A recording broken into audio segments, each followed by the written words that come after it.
प्रश्नमाला set प्रश्न set 2। Madhya Pradesh की जनजातियां, उनके विरासत, उनकी संस्कृति और उनके साहित्य।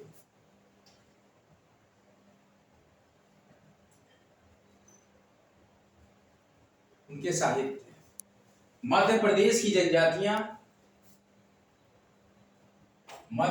जनजातियां विरासत, संस्कृति और साहित्य। अभ्यास प्रश्नमाला set 2, question number 17। Welcome guys, आपका स्वागत करते हैं आपके अपने education platform Competeria Facebook page और कॉम्टेरिया यूट्यूब चैनल। आपका हार्दिक स्वागत, अभिनंदन करता है। जो विद्यार्थी नए हैं कृपया चैनल को सब्सक्राइब करें। ये हम लेक्चर परफॉर्म कर रहे हैं एमपीपीएससी पीटी के लिए। एमपीपीएससी असिस्टेंट प्रोफेसर एग्जामिनेशन के फॉर्म भरे जा रहे हैं। एग्जामिनेशन डेट आ गई थी, फॉर्म भी भरे जा रहे हैं। सेट जिसने क्वालिफाई किया है, नेट क्वालिफाई किया है, जेआरएफ क्वालिफाई किया है, एमपी सेट क्वालिफाई किया है, वो मध्य प्रदेश में असिस्टेंट प्रोफेसर की सीटों के लिए फॉर्म भर सकता है। और हमारे पास एक वैकेंसी और यहाँ पर जमा जुड़ा चुकी है, राजस्थान जुडिशियल सर्विसेज सिविल जज कैडर 2024, जिसमें कि कई तरीके के हमको बेयर एक्ट पढ़ने होंगे। Child care and protection, prevention, women harassment, कई एक्ट पढ़ने हैं। हम आपको एक डिटेल लेक्चर बताएंगे उस पर, लेकिन अभी हमारा विषय है मध्य प्रदेश पीसीएस। क्वेश्चन हम स्टार्ट करते हैं। आदिम जात कोरकू मध्य प्रदेश कहां पाई जाती?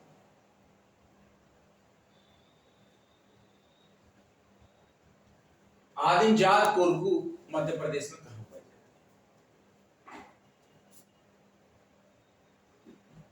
देखिए बच्चों, ये मध्य प्रदेश के साउथ के जिलों में पाई जाती है।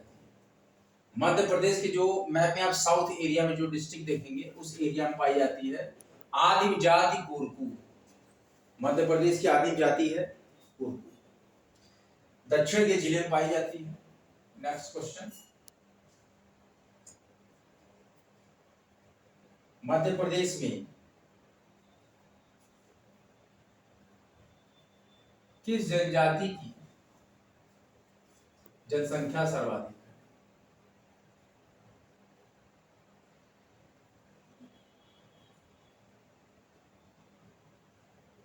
मध्य प्रदेश में किस जनजाति की जनसंख्या सर्वाधिक है?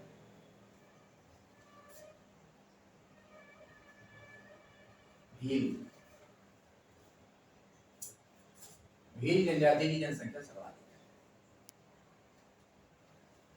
मध्य प्रदेश में कुल कितनी जनजातियां पाई जाती हैं?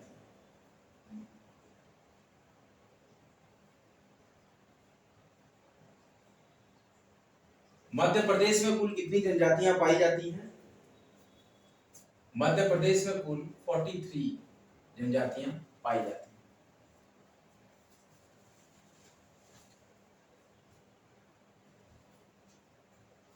मध्य प्रदेश के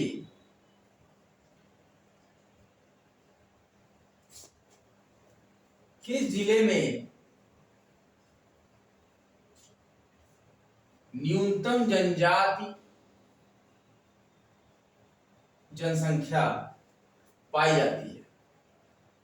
सबसे कम जनजाति इनकी पॉपुलेशन में कहां है? एमपी के किस जिले में न्यूनतम जनजाति जनसंख्या पाई जाती है? तो देखिए, भिंड जो जिला है यूपी से सटा हुआ है, वहां पर सबसे कम जनजाति जनसंख्या पाई जाती है। मध्य प्रदेश में देश की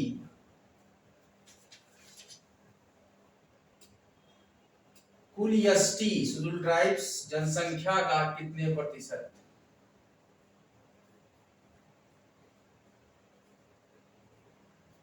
जनसंख्या कितने प्रतिशत पाया जाता है? मध्य प्रदेश में देश की कुल एसटी जनसंख्या का कितने प्रतिशत पाया जाता है? देखिए बच्चों 15.6% पाया जाता है। क्वेश्चंस को आप रिकॉल करते रहिए बराबर, मैं पढ़ाता जा रहा हूं तो आपकी प्रोफिशिएंसी स्किल बढ़ती जाएगी। आदिवासी शब्द जो है बच्चों,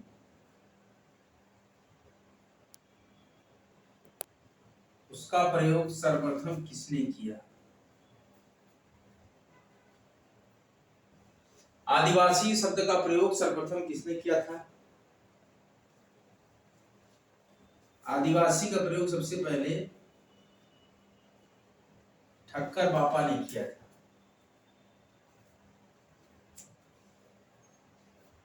कौन सी जनजाति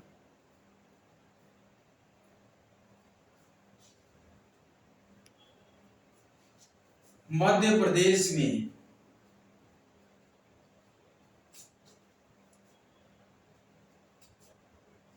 पाई जाती है?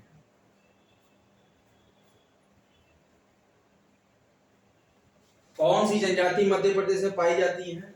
देखिए कौन कौन सी जनजाति पाई जाती है, जो ऑप्शन हमारे पास है उसमें से कौन सा करेक्ट है? बैगा, सहरिया, ये सब हमने आपको पढ़ाया है। गोंड और कोल।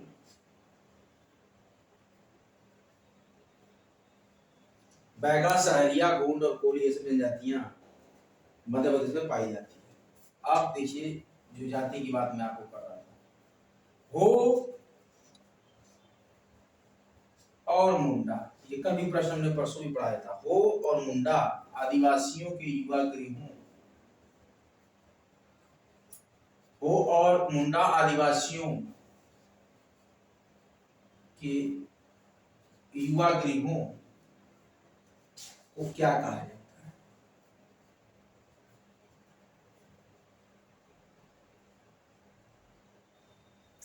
हो और मुंडा आदिवासियों के युवा गृहों को क्या कहा जाता है? समाजशास्त्र में भी आपको पढ़ने को मिलेगा ये सब, जो विद्यार्थी समाजशास्त्र के हैं वो बच्चे जानते होंगे।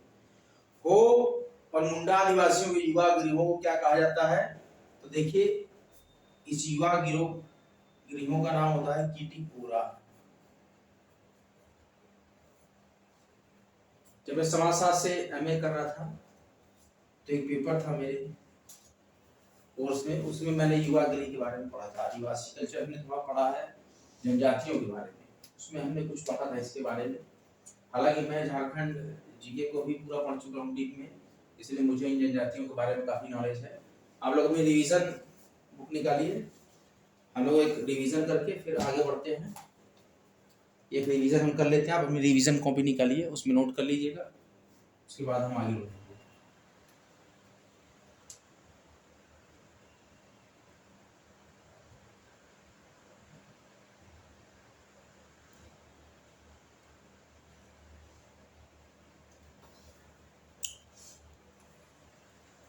मध्य प्रदेश की जनजातियां, विरासत, संस्कृति और साहित्य।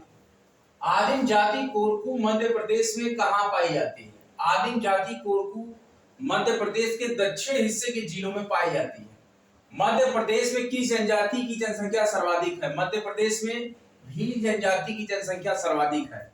मध्य प्रदेश में कुल कितनी जनजातियां पाई जाती हैं? मध्य प्रदेश में कुल 43 जनजातियां पाई जाती हैं। मध्य प्रदेश में कुल 43 जनजातियां पाई जाती हैं। मध्य प्रदेश में कुल 43 जनजातियां, देखिए 4 और 3 है। मध्य प्रदेश में कुल 43 जनजातियां पाई जाती हैं। मध्य प्रदेश के किस जिले में न्यूनतम जनजाति जनसंख्या है? भिंड में। भिंड यूपी से सटा हुआ है, यूपी के जिले से। मध्य प्रदेश में देश की कुल एसटी जनसंख्या का कितने प्रतिशत पाया जाता है? 15.6% पाया जाता है। अगला है आदिवासी शब्द का प्रयोग सर्वप्रथम किसने किया था? ठक्कर बाबा ने किया था। देखिए मेरी पेन कहीं गिर गई है, देख लेता हूं, मिल गई। देखिए बच्चों अगला क्वेश्चन है, मध्य प्रदेश में देश की कुल एसटी शेड्यूल्ड ट्राइब्स की जनसंख्या का कितने प्रतिशतता पूछ रहा है? तो पूरे भारत में 15.6%, मध्य प्रदेश में अकेले पूरी एसटी जनसंख्या का 15.6% पाया जाता है। आदिवासी शब्द का प्रयोग सर्वप्रथम किसने किया था? कि आदिवासी ये किसने बोला था? ठक्कर बाबा ने कहा था। कौन सी जनजाति मध्य प्रदेश में पाई जाती है? तो देखिए, बैगा पाई जाती है, सहारिया पाई जाती है, गोंड पाई जाती है, कोल पाई जाती है। हो और मुंडा आदिवासियों के युवा गृहों को क्या कहते हैं? तो हो और मुंडा आदिवासी के युवा गृहों को गिटियोरा के नाम से जानते हैं। ध्यान दीजिए बच्चों, गिटियोरा।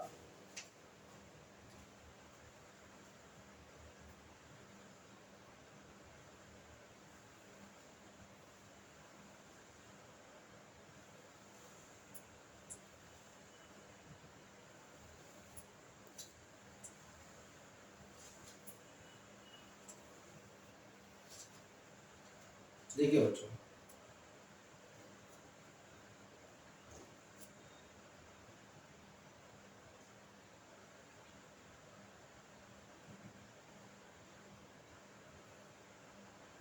निम्नलिखित संभागों में किस संभागी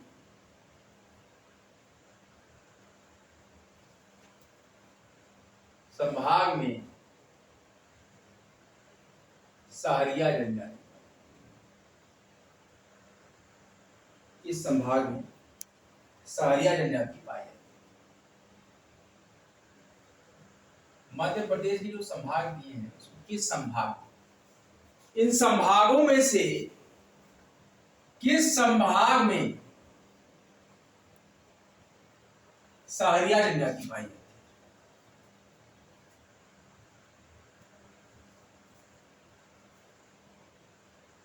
चंबल संभाग। किसमें?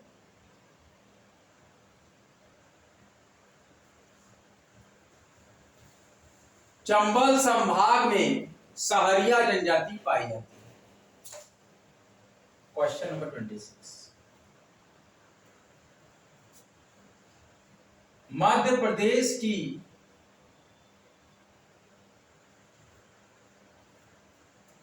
किस जनजाति में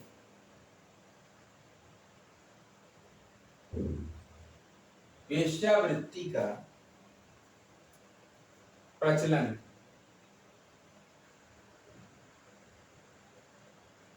मध्य प्रदेश की जनजाति में वेश्यावृत्ति का प्रचलन है?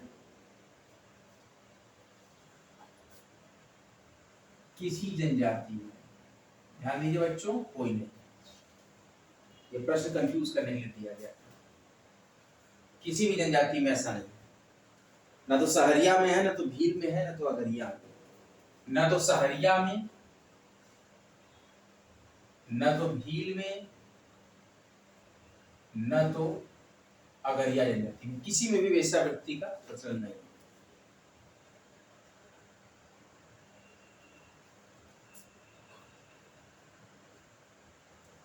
मध्य प्रदेश में आदिवासी जनसंख्या कितनी है? और भारत में थी वो, भारत में आदिवासियों के क्रम में मध्य प्रदेश में कितने आदिवासी थे? लेकिन मध्य प्रदेश में आदिवासी जनसंख्या, मध्य प्रदेश की जनसंख्या से मध्य प्रदेश की आदिवासी जनसंख्या है 1.22 करोड़। मध्य प्रदेश की जो जनसंख्या है उसमें से 1.22 करोड़ आदिवासी। ध्यान दीजिएगा क्वेश्चन, मध्य प्रदेश में 1.22 करोड़ आदिवासी।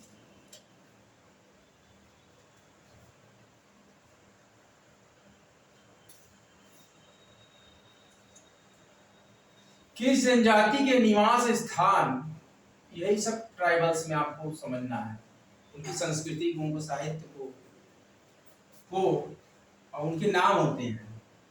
फाल्या कहा जाता है, फाल्या कहा जाता है। आज भी उनकी जनजातियां जीवित हैं, उनके रस्म रिवाज जीवित हैं।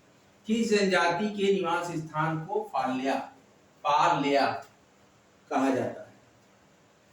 देखिए, भील जाति, भील जनजाति के निवास स्थान को पाल्या। इसको भील, मध्य प्रदेश में भील जनजाति के निवास स्थान को जो रहते हैं भील, जहां पे, उसको पाल्या कहा जाता है। क्या कहा जाता है? भील जनजाति के भील जनजाति के निवास स्थान को मध्य प्रदेश में फाल्या कहा जाता है। भील जनजाति के निवास स्थान को मध्य प्रदेश में फाल्या कहा जाता है। क्वेश्चन मैं फिर रिपीट कर रहा हूँ, किस संभाग में सहरिया जनजाति पाई जाती है? तो मध्य प्रदेश के चंबल संभाग में सहरिया जनजाति पाई जाती है। मध्य प्रदेश की किस जनजाति में वेश्यावृत्ति का प्रचलन है? तो सहरिया में भी नहीं है, भील में भी नहीं है, अगरिया में भी नहीं है। 3 ऑप्शन दिए थे और कोई नहीं दिया था, तो कोई नहीं, किसी में नहीं है, न तो सहरिया में है, न तो भील में है, न तो अगरिया में है, कोई ऑप्शन में नहीं है, किसी में नहीं है वेश्यावृत्ति का प्रचलन इन तीनों जनजाति में से। तो क्वेश्चन यहाँ हो गया कि नन ऑफ दिस, कोई नहीं। मध्य प्रदेश में आदिवासी जनसंख्या कितनी है? तो देखिए बच्चों, मध्य प्रदेश में आदिवासी जनसंख्या 1.22 करोड़ है। अच्छा, फिर पूछा है क्वेश्चन कि किस जनजाति के निवास स्थान को फाल्या कहा जाता है? तो देखिए बच्चों, भील जनजाति के निवास स्थान को फाल्या कहा जाता है। किसको? भील जनजाति के निवास स्थान को फाल्या कहा जाता है। हम एमपीपीसीएस के लिए कर रहे हैं बच्चों, अब हम बहुत ही जल्दी यूपीपीसीएस के लिए भी क्वेश्चन पढ़ाएंगे आपको, और धीरे धीरे हम लोग पूरा कवर कर डालेंगे सारा सिलेबस। आदिवासी उपयोजना, सारे प्रश्नों पे आप नजर डालिए, 5 सेट मैं आपको पढ़ाऊंगा, देखिएगा उसमें से प्रश्न आएंगे। आदिवासी उपयोजना कौन सी पंचवर्षीय योजना में? आप देखिए पुरानी बातें यहाँ आएगी। 5 साल की जो योजनाएं हमारे देश में चली थी विकास के लिए, उसको पंचवर्षीय योजना कहा जाता था। तो कौन सी पंचवर्षीय योजना की? क्वेश्चन बहुत अच्छा है बच्चों, देखिए, आदिवासी उपयोजना कौन सी पंचवर्षीय योजना के अंतर्गत आरंभ हुई? अंतर्गत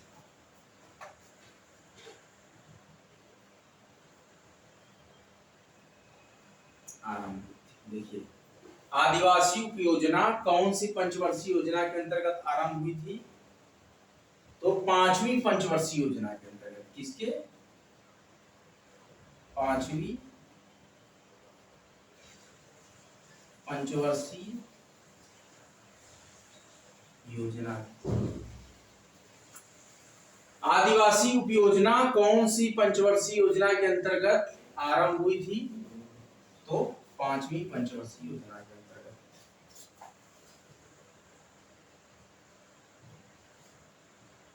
क्वेश्चन नंबर 29 तक हमने कर लिया है। ये हमारा प्रश्नमाला सेट 2, इसके बाद प्रश्नमाला सेट 3 हम करेंगे। तो आप लोग इसी तरह बने रहिए बच्चों हमारे साथ। 29 तक हमने कर लिया है, धीरे धीरे हम करते रहेंगे। अब हम यूपी जीके भी पढ़ना स्टार्ट करेंगे, क्योंकि यूपी आरओ का एग्जाम भी आ रहा है, जूनियर असिस्टेंट भी आ रहा है। हम अभी स्टार्ट करेंगे बहुत ही जल्द, एक लेक्चर हफ्ते में यूपी जीके का। इसके बाद हम सेंसस भी पढ़ाएंगे आपको। उसके बाद इकोनॉमिकल रिव्यू पढ़ाएंगे आपको, क्या क्या इकोनॉमिकल चल रहा है, फिस्कल रेशियो वगैरह, और जो भी द हिंदू से या टाइम्स ऑफ इंडिया से जो हमें डेटा मिलता है, या संपादकीय से जो भी डेटा हमको मिलता है इम्पोर्टेंट फाइनेंशियल, उसके बारे में भी हम चर्चा करेंगे।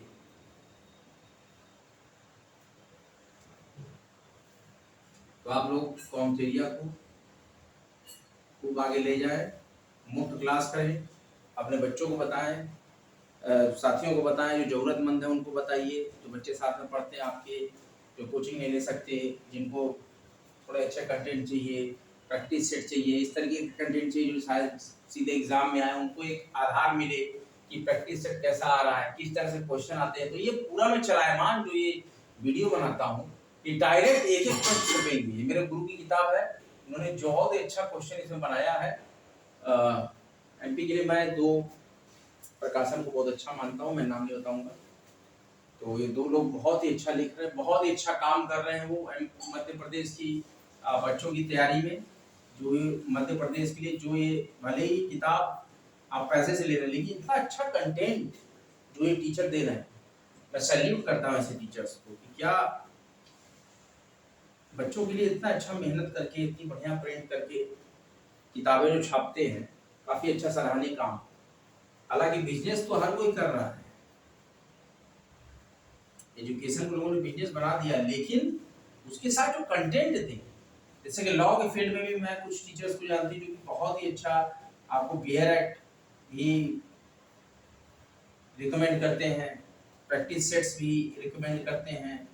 तो इसी तरह से हर फील्ड में तो सारे अवेलेबल हैं आजकल, बहुत ही रिच है एजुकेशन, इजी हो गया।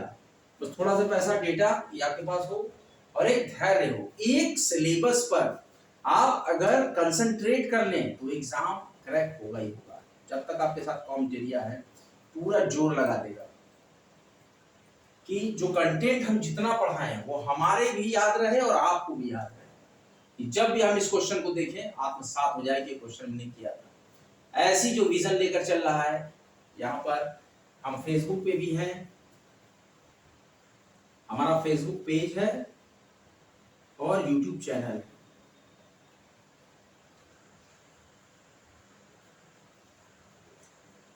स्मॉल में ही मैं लिखता हूँ, वही आपको मिलेगा कॉम्पिटेरिया। कॉम्पिटेरिया आप देखेंगे फेसबुक पे भी मिलेगा, यूट्यूब पे भी मिलेगा, ये लेक्चर दोनों जगह जाएगा। और हम पूरा प्रयास करते हैं कि excellency in education and smart work, with in short time हम सक्सेस अगर होना है तो स्मार्ट वर्क करना है, बहुत लेंदी पढ़ के हमें नहीं करना, डायरेक्ट क्वेश्चंस को सॉल्व करना है।